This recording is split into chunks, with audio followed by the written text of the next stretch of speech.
सब लोग आ गए?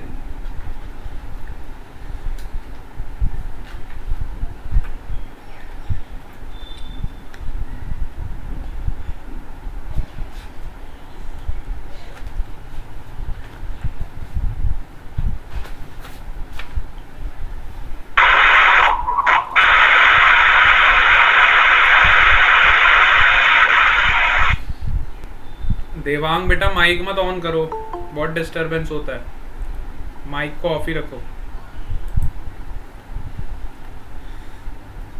चलो, टुडे इज 19th अक्टूबर।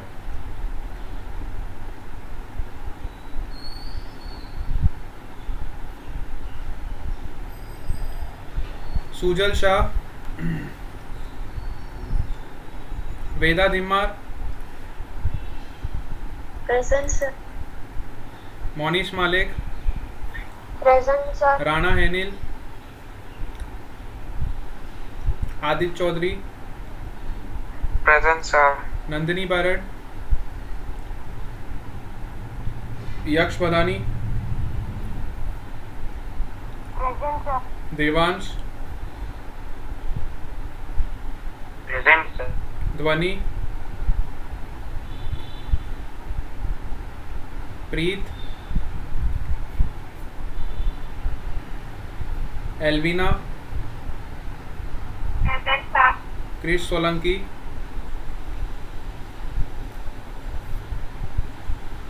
देवांग। बस बेटा ठीक है, रहने दे, मुझे पता चल गया देवांग आया हुआ है। ठीक है बेटा। इतनी जोर से लाउड स्पीकर बजाने की जरूरत नहीं है, तो मुझे पता चल गया। हाँ, Dev Balodiya, present sir. Vishesh Patel, Prerak Tailor, present sir. Raunik Gamit, Vijay Patel, नैती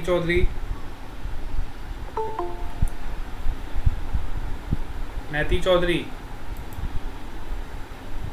परवा चौधरी, प्रिंस राठौड़, प्रेजेंट सर। गौरव अटानी,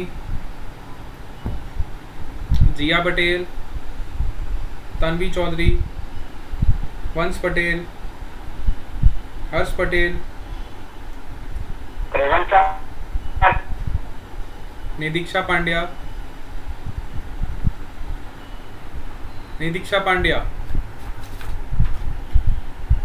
बेटा बाल बना रह गया देवांग, बहुत अच्छा लग रहा है बेटा, स्मार्ट लुक है। हुसैन पठान, व्रज गामित, दांत दिखा रहा है बेटा। Justin Gamit, present sir. Priyanshu Jariwala, Hetvi Patel, Hetvi Gamit, Daksh Chaudhary, present sir. Tanvi Parmar, present sir. Meet Gamit, Aayush Patel, Jay Jariwala, स्नेह पटेल, पूर्वी पटेल। कहाँ गए सब बच्चे बेटा? अभी से दिवाली आ गई क्या आप लोगों की? अभी तो नवरात्रि चल रही है, अभी से दिवाली मना रहे हो आप लोग? हाँ, से एग्जाम में दिवाला निकलेगा, दिवाली ज़्यादा मत मनाओ। चलो, अच्छा, लास्ट क्लास में हम कौन सा टॉपिक डिस्कस कर रहे थे? फोर्स वाला चैप्टर हमारा कंप्लीट हो गया था ना, हमने ग्रेविटेशन स्टार्ट कर दिया था। यस बेटा। सर विशेष पटेल आ गया? એટલે મોડો કેમ આવો તમે લોકો? ક્લાસનો ટાઈમ થઈ ગયો પછી આવો? આવું થોડી ચાલે ભાઈ।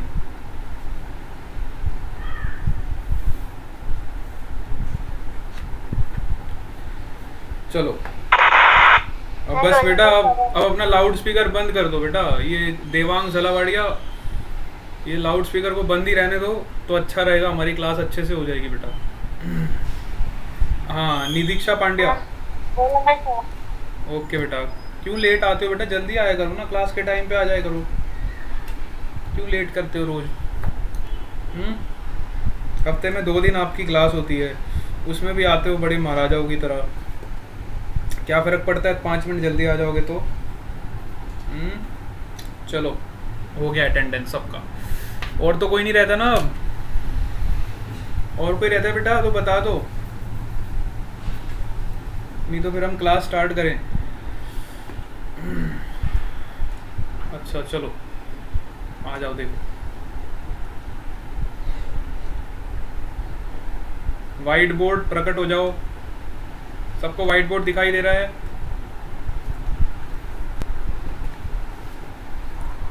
मीत गमित। Yes sir. मीत गामित भी आ गया? ओके।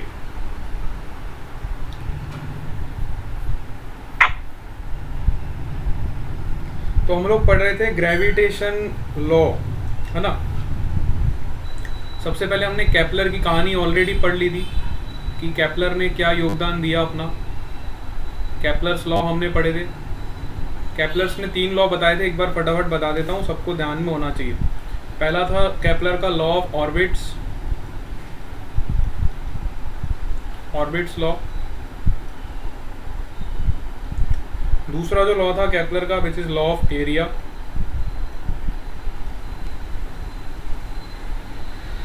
और तीसरा जो केपलर का लॉ था which is law of periods.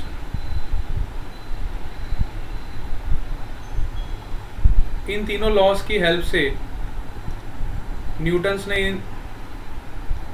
अपना एक लॉ बनाया। न्यूटन्स ने इन लॉज को स्टडी किया, इसको समझा अच्छे से, फिर न्यूटन्स ने अपना एक लॉ दिया, that is Newton's law of gravitation,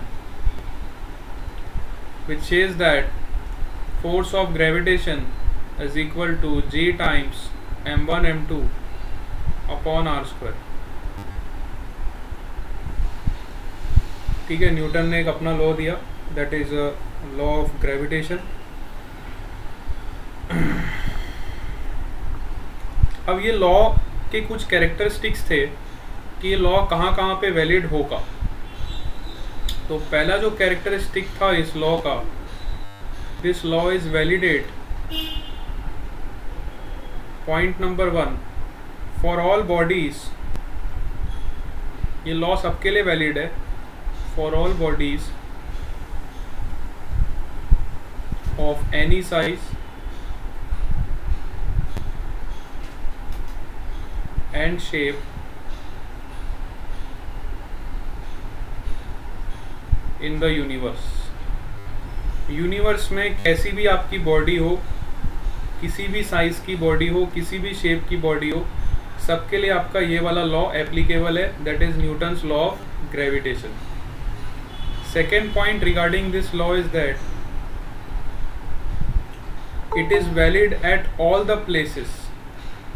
चाहे आप दुनिया में कहीं भी चले जाओ, it is valid at all the places in the universe, क्योंकि यूनिवर्सल लॉ है। यूनिवर्सल लॉ का मतलब होता है यूनिवर्स में कहीं भी एप्लीकेबल। ऐसा नहीं है आप सूरत में बैठे हो, आप व्यारा में बैठे हो तो व्यारा में ही एप्लीकेबल है। आप भारत को छोड़ के कहीं भी चले जाओ, अमेरिका चले जाओ, लंदन चले जाओ, मैक्सिको चले जाओ, कहीं भी चले जाओ, न्यूटन्स का लॉ सब जगह लगेगा। चाहे आप यूनिवर्स में कहीं भी चले जाओ, चाहे आप मार्स पे चले जाओ, जुपिटर पे चले जाओ, आप मून पे क्यों ना चले जाओ, at all the places in the universe this law is applicable. दुनिया के, वर्ल्ड के, यूनिवर्स के किसी भी कोने में आप चले जाओगे, न्यूटन्स का लॉ एप्लीकेबल है। इसकी ये खासियत है। तीसरी पॉइंट इसकी ये है, the third point about Newton's law is that at all the times you can apply this law at all times। ऐसा नहीं है कि मंडे को लॉ लगता है, ट्यूसडे को लॉ नहीं लगेगा, वेडनेसडे को लग जाएगा, थर्सडे को नहीं लगेगा। चाहे आपका मंडे हो, चाहे आपका संडे हो, चाहे आपका ट्यूसडे हो, चाहे आपका वेडनेसडे हो, कोई भी डे हो, any time you can apply this law. ऐसा नहीं है सुबह को लगेगा, शाम को इसका लॉ खत्म हो जाएगा। इसका डे एंड नाइट से कोई रिलेशन नहीं है। ऐसा नहीं है सूरज उगेगा तो न्यूटन का लॉ लगेगा, सूरज डूब जाएगा तो न्यूटन का लॉ कोई काम का नहीं। इस तरह का कोई फंडा इसमें नहीं है। न्यूटन्स का लॉ एप्लीकेबल है, मतलब एप्लीकेबल है क्योंकि यूनिवर्सल लॉ ऑफ ग्रेविटेशन। क्या सबको इतनी बात समझ आई?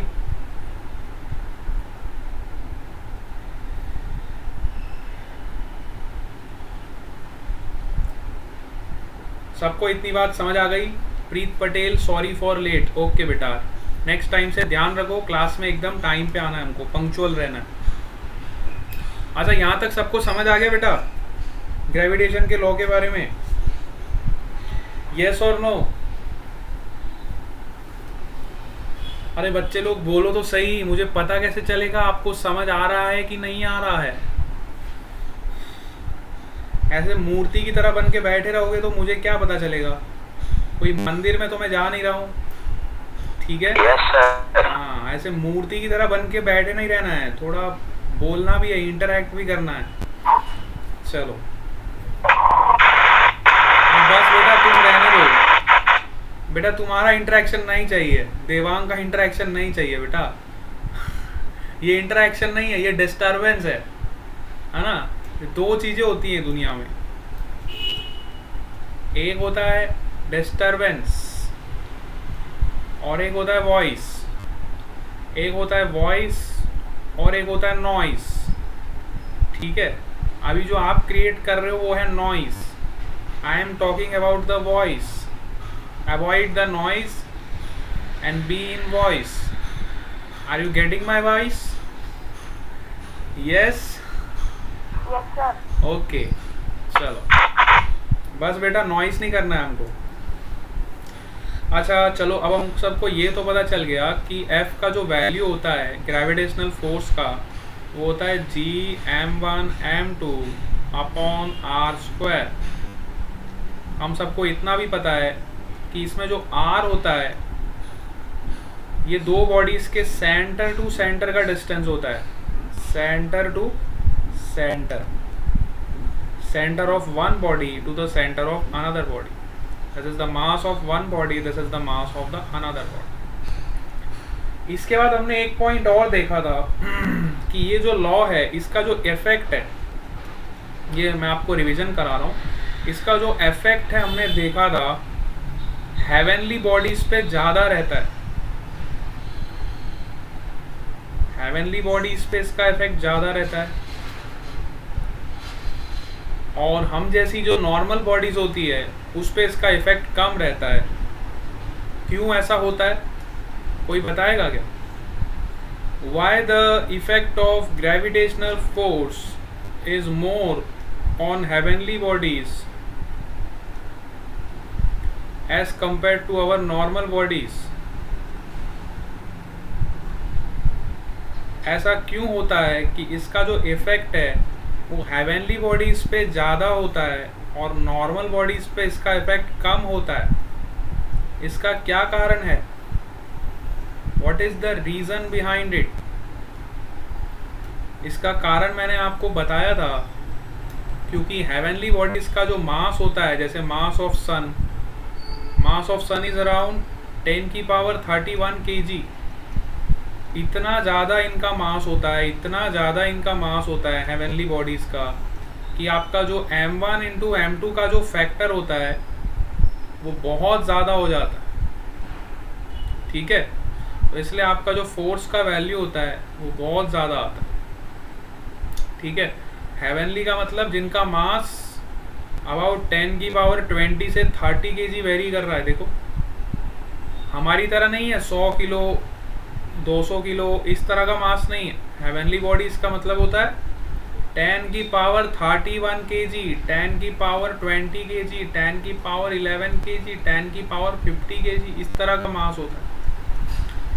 इतना ज़्यादा जब मास होता है तब ये फोर्स आपको इफेक्ट में नज़र आता है हेवनली बॉडीज के लिए, ठीक है? चलो आओ फाइंड करते हैं कि इस G का वैल्यू कितना होगा। अभी तक हमने बात की कि force is equal to Gm1m2 upon r²। अब इसमें G का वैल्यू कितना होगा? What is the value of G? अगर हमें जी का यूनिट और वैल्यू निकालना है तो हम क्या करेंगे, पहले यूनिट फाइंड करेंगे। तो जी को मैं ऐसे लिख सकता हूँ क्या, I can write the G is equal to F into R square upon m1 into m2। Now what is the unit of force? बताओ बेटा, फोर्स का यूनिट क्या होता है? What is the unit of force? Force का unit क्या होता है बेटा, बताओ।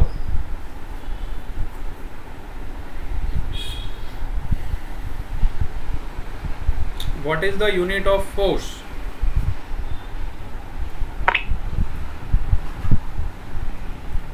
हमें फोर्स का यूनिट नहीं पता चल रहा, हमने पूरा चैप्टर कवर कर दिया बेटा फोर्स का। बताओ। न्यूटन। फोर्स का यूनिट होता है newton. Newton is the unit of force. What is the unit of this are?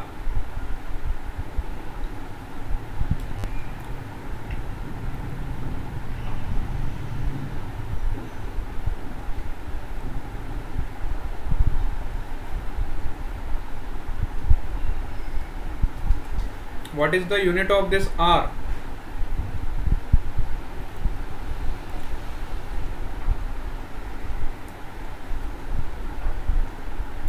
R का यूनिट क्या होता है? मीटर। अरे R मतलब डिस्टेंस ना, डिस्टेंस का यूनिट क्या होगा? मीटर ही होगा ना। और मीटर के ऊपर क्या लगा हुआ है? स्क्वायर लगा हुआ है। अच्छा बताओ, मास का यूनिट क्या होता है?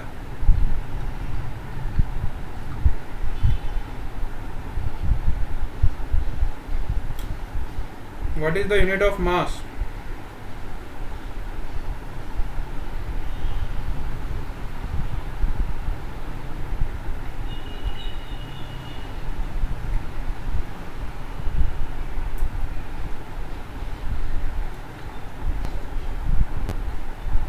केजी में होता है, बिल्कुल सही बात है। छोटी छोटी बातें हमें पता रहनी चाहिए। और ये जो m2 मास होगा ये भी इसमें होगा। यहाँ से हमें g का यूनिट मिल जाएगा। g का जो यूनिट होगा which is newton metre square upon kg का square. This is the unit of g। जैसे हम मास को मेजर करते हैं केजी में, हम डिस्टेंस को मेजर करते हैं मीटर में, फोर्स को मेजर करते हैं न्यूटन में, तो वैसे ही जी को किस में मेजर करेंगे? जी का जो यूनिट होगा, unit of measurement of G will be newton metre square per KG square. Newton metre square per KG square, this is the unit of G. ठीक है।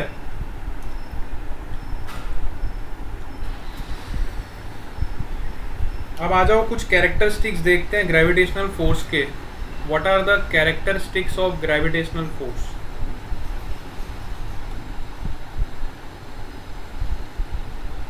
कैरेक्टरिस्टिक्स जानने से पहले हमें जी के वैल्यू के बारे में कुछ कहानी पता होनी चाहिए। जी का हमने वैल्यू निकाला था। जी का जो वैल्यू होता है इसको हम बोलते हैं universal gravitational constant. Universal gravitational constant, इसका जो वैल्यू होता है 6.673 इंटू 10 की पावर -11 और यूनिट अभी हमने निकाला which is newton metre square upon kg square. This is the unit of this capital G. ठीक है, this is the unit of this capital जी।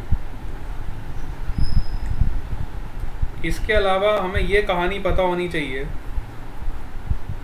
कि इसको किसने आइडेंटिफाई किया। जो पहला साइंटिस्ट था जिसने इस जी का वैल्यू आइडेंटिफाई किया उसका नाम था Henry Cavendish. Henry Cavendish was the name of scientist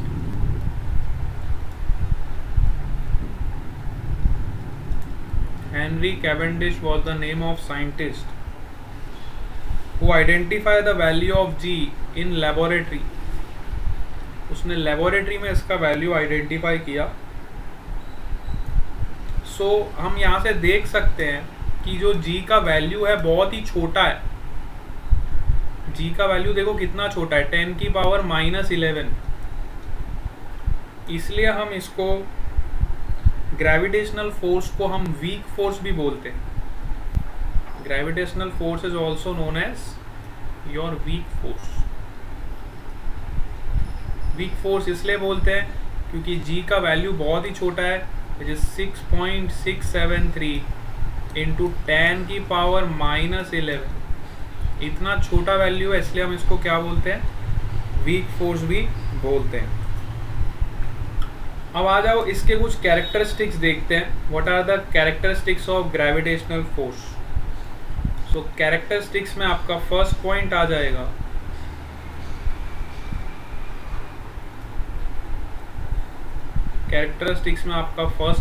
जाएगा ग्रेविटेशनल फोर्स दो बॉडीज के बीच में जो लगता है ना, इट डज नॉट डिपेंड और need any contact between them.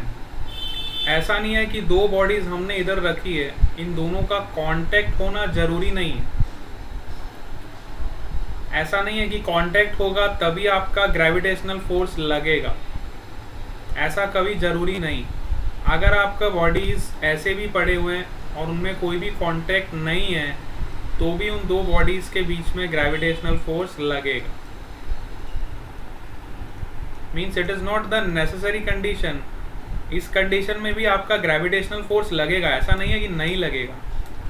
इस कंडीशन में भी ग्रेविटेशनल फोर्स लगेगा, इस कंडीशन में भी ग्रेविटेशनल फोर्स. ऐसा नहीं है कि दो बॉडीज आपस में चिपके हुए होंगे तभी उनमें ग्रेविटेशनल फोर्स ज़्यादा लगेगा, ऐसा कुछ नहीं. अगर दो बॉडीज आपस में चिपके भी होंगे तो भी उनमें ग्रेविटेशनल फोर्स उतना ही लगेगा जितने वो दोनों सेपरेटेड है. अब वो डिपेंड करता है आर पे. देखो एक्चुअली क्या होता है, आर पे डिपेंड करती है सारी की सारी कहानी. हमें पता है कि फोर्स क्या होता है, Gm1m2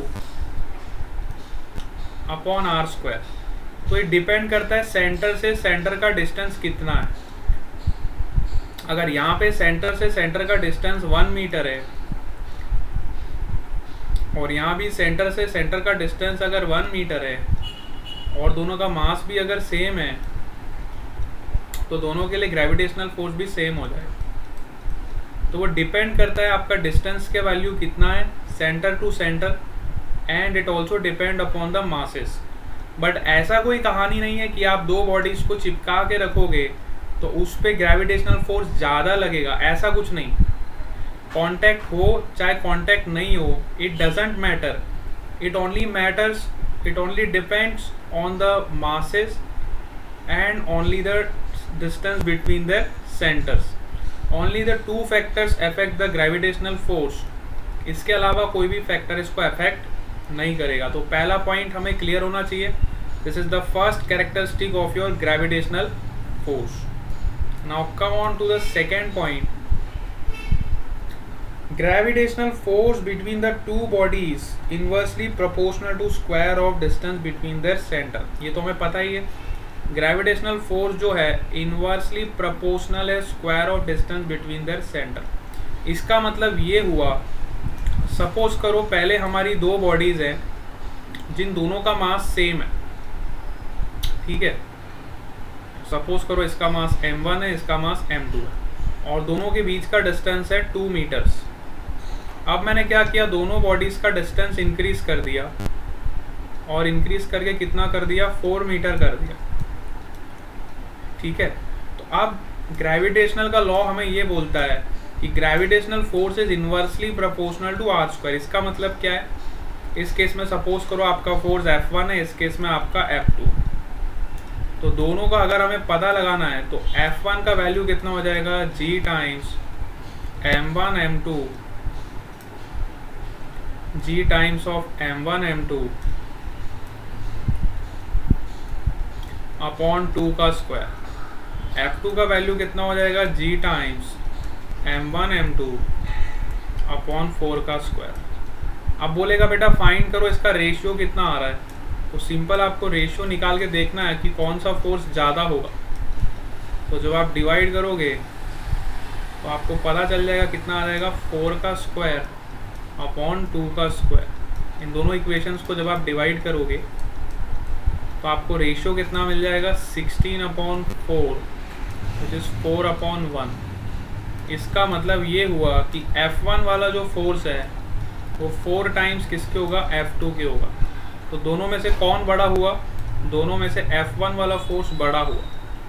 F1 is greater than F2। इससे हमें ये प्रूव हो गया कि अगर आपका डिस्टेंस कम होगा तो फोर्स का वैल्यू ज़्यादा होगा, अगर आपका डिस्टेंस का वैल्यू ज़्यादा होगा तो फोर्स का वैल्यू कम होगा, because of this law that force of gravitation is inversely proportional to r square. Force of gravitation is inversely proportional to r square. This is the second characteristic of your gravitational force. यहाँ तक सबको समझ आया? Yes बेटा, यहाँ तक सबको clear हो गया?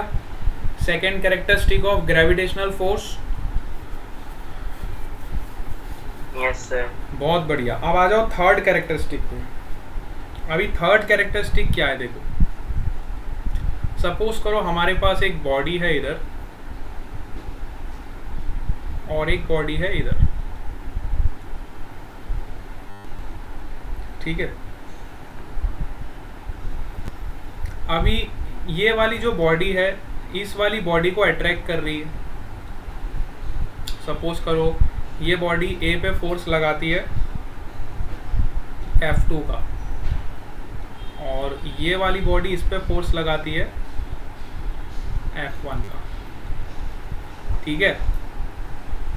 तो दोनों बॉडीज पे फोर्स तो सेम ही लगेगा, चाहे मैं इसकी बात करूं चाहे मैं इसकी बात करूं, है ना, क्योंकि ग्रेविटेशनल फोर्स क्या होता है, G times of m1 m2 upon r square. अगर ये मास m1 है ये मास m2 है, इन दोनों के बीच का डिस्टेंस हमें r पता है, तो दोनों बॉडीज पे फोर्स तो सेम ही लगेगा ना। ये वाली बॉडी इसको अपनी तरफ अट्रैक्ट करेगी और ये वाली बॉडी इसको अपनी तरफ अट्रैक्ट करेगी, दोनों एक दूसरे को अट्रैक्ट करेंगे। लेकिन हम सबको पता है कि force is a vector quantity, तो मैग्नीट्यूड तो दोनों फोर्स का सेम होगा but direction will be in opposite. तो I can write F2 vector is equal to minus F1 vector.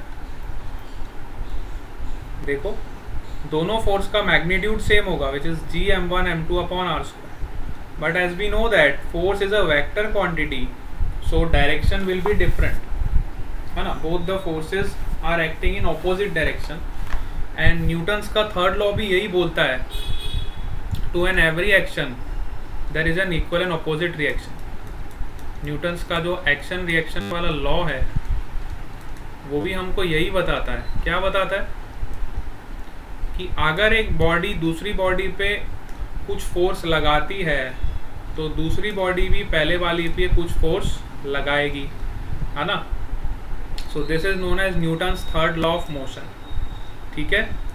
Newton's का थर्ड लॉ हमें यही बोलता है कि एक्शन रिएक्शन पेयर होगा दोनों अलग अलग बॉडीज पे, बट दोनों का मैग्नीट्यूड सेम होगा। दोनों फोर्स का जो मैग्नीट्यूड है, दोनों फोर्स का मैग्नीट्यूड सेम होगा और वो किसके बराबर होगा, G times of m1 m2 upon r square, but direction will be different, direction will B opposite.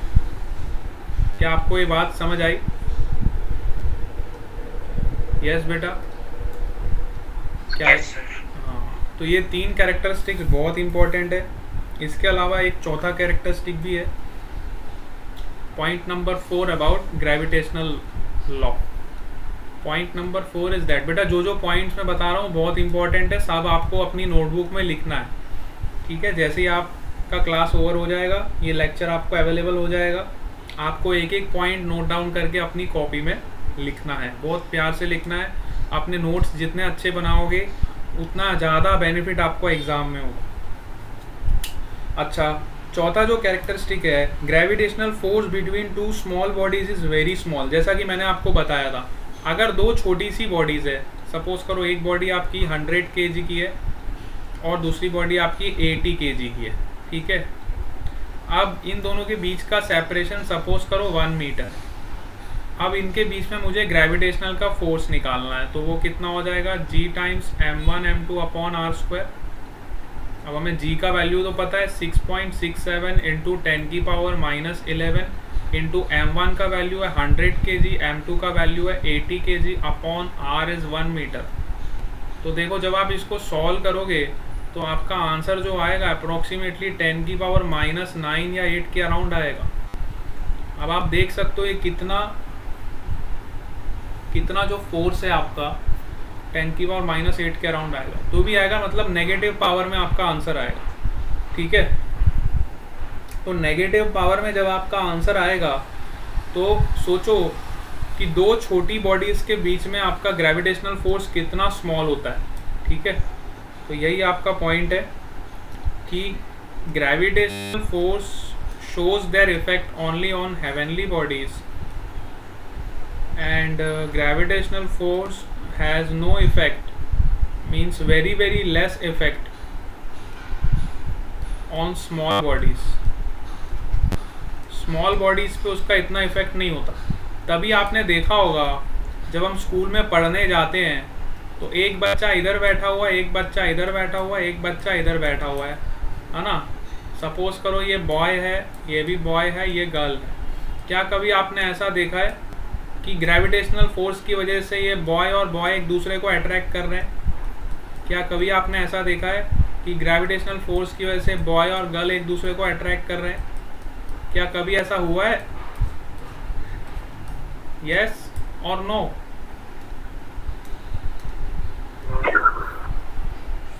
ऐसा कभी नहीं होगा कि आप ग्रेविटेशनल फोर्स की वजह से एक दूसरे को चिपक जाओगे, ऐसा नहीं पॉसिबल है।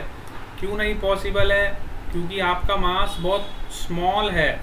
आपका मास कितना है? बॉय का मास सपोज करो 50 किलो है, इस बॉय का मास है 60 kg, गर्ल का मास है 55 kg। तो दोनों के मासेस देखो तीनों के कितने छोटे हैं, है ना। तो छोटे मासेस के लिए ग्रेविटेशनल का जो फोर्स है वो बहुत ही छोटा होता है, 10 की power -7 to -8 Newton.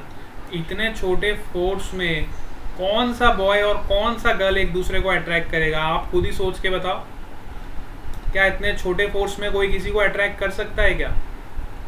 You can think by your self. क्या मेरी बात समझ आई? Yes. अच्छा, इसका जो लास्ट कैरेक्टरिस्टिक है वो ये है कि ग्रेविटेशनल फोर्स चाहे दुनिया इधर की उधर हिल जाए, चाहे आसमान धरती पे आ जाए, चाहे सूरज उगना बंद कर दे, लेकिन ग्रेविटेशनल का जो फोर्स है वो हमेशा एट्रैक्टिव इन नेचर होता है। Gravitational force is always attractive in nature. ऐसा नहीं है कि दो बच्चे बैठे हुए क्लास में और ग्रेविटेशनल फोर्स की वजह से वो दोनों एक दूसरे से दूर भाग रहे हैं, है ना। ऐसा नहीं होगा, कभी भी रिपल्सिव फोर्स नहीं होता है। ग्रेविटेशन का मतलब हमेशा अट्रैक्शन होता है, ठीक है। अब वो अट्रैक्शन अगर ज़्यादा होगा तो हमें नज़र आएगा, अगर अट्रैक्शन बहुत कम होगा, फोर्स का वैल्यू बहुत कम होगा तो हमें नज़र नहीं आएगा, उसका इफेक्ट हमें फील नहीं होगा। इसलिए हमें उसका इफेक्ट फील नहीं होता है। ग्रेविटेशनल फोर्स हमारे और आपके बीच में भी लग रहा है, आपके मम्मी और पापा के बीच में भी लग रहा है, आपके बहन और भाई के बीच में भी लग रहा है, मेरे और आपके बीच में भी लग रहा है, लेकिन वो चीज़ हमें फील नहीं होगा क्योंकि उसका मैग्नीट्यूड बहुत ही कम है, 10 की पावर -8। वो चीज़ आपको फील तब होगा कि जब आपका ग्रेविटेशनल फोर्स जो है बड़ी बड़ी हेवनली बॉडीज़ के बीच में लगेगा। जैसे कि एग्जांपल मून और अर्थ, ठीक है। तो मून की वजह से आपने देखा होगा टाइड्स जो आती हैं, है ना। मून की वजह से अर्थ में जो समुद्र होता है उसमें लहरें उठती हैं। वो जो लहरें उठती हैं वो इसलिए उठती है क्योंकि ग्रेविटी की वजह से, ग्रेविटी उसको खींचती है अपनी तरफ। समझ आ रही है? तो हाई टाइड और लो टाइड जो आती है समुद्र में, that is because of gravitational force exerted by the moon. तो मून जब अर्थ पे ग्रेविटेशन लगा रहा है तो न्यूटन्स का थर्ड लॉ तो यही बोलता है कि अर्थ को भी एक ग्रेविटेशनल फोर्स लगाना चाहिए मून पे, because to an every action there is an equal and opposite reaction. तो बिल्कुल सही बात है, मून भी अर्थ पे फोर्स लगाता है, अर्थ भी मून पे फोर्स लगाता है। इसी की वजह से आपका हाई टाइड और लो टाइड क्रिएट होता है। क्या आप बात को समझ पा रहे हो? चलो आज हम क्लास को यहीं पे एंड करते हैं। थोड़ा आप इस चैप्टर को अच्छे से रीड करके आइए, आपको बहुत मज़ा आएगा इस चैप्टर में. This is very interesting chapter. ठीक है, next class we will continue from here. We will also solve the problems and numericals based on this. चलो, bye bye to all of you.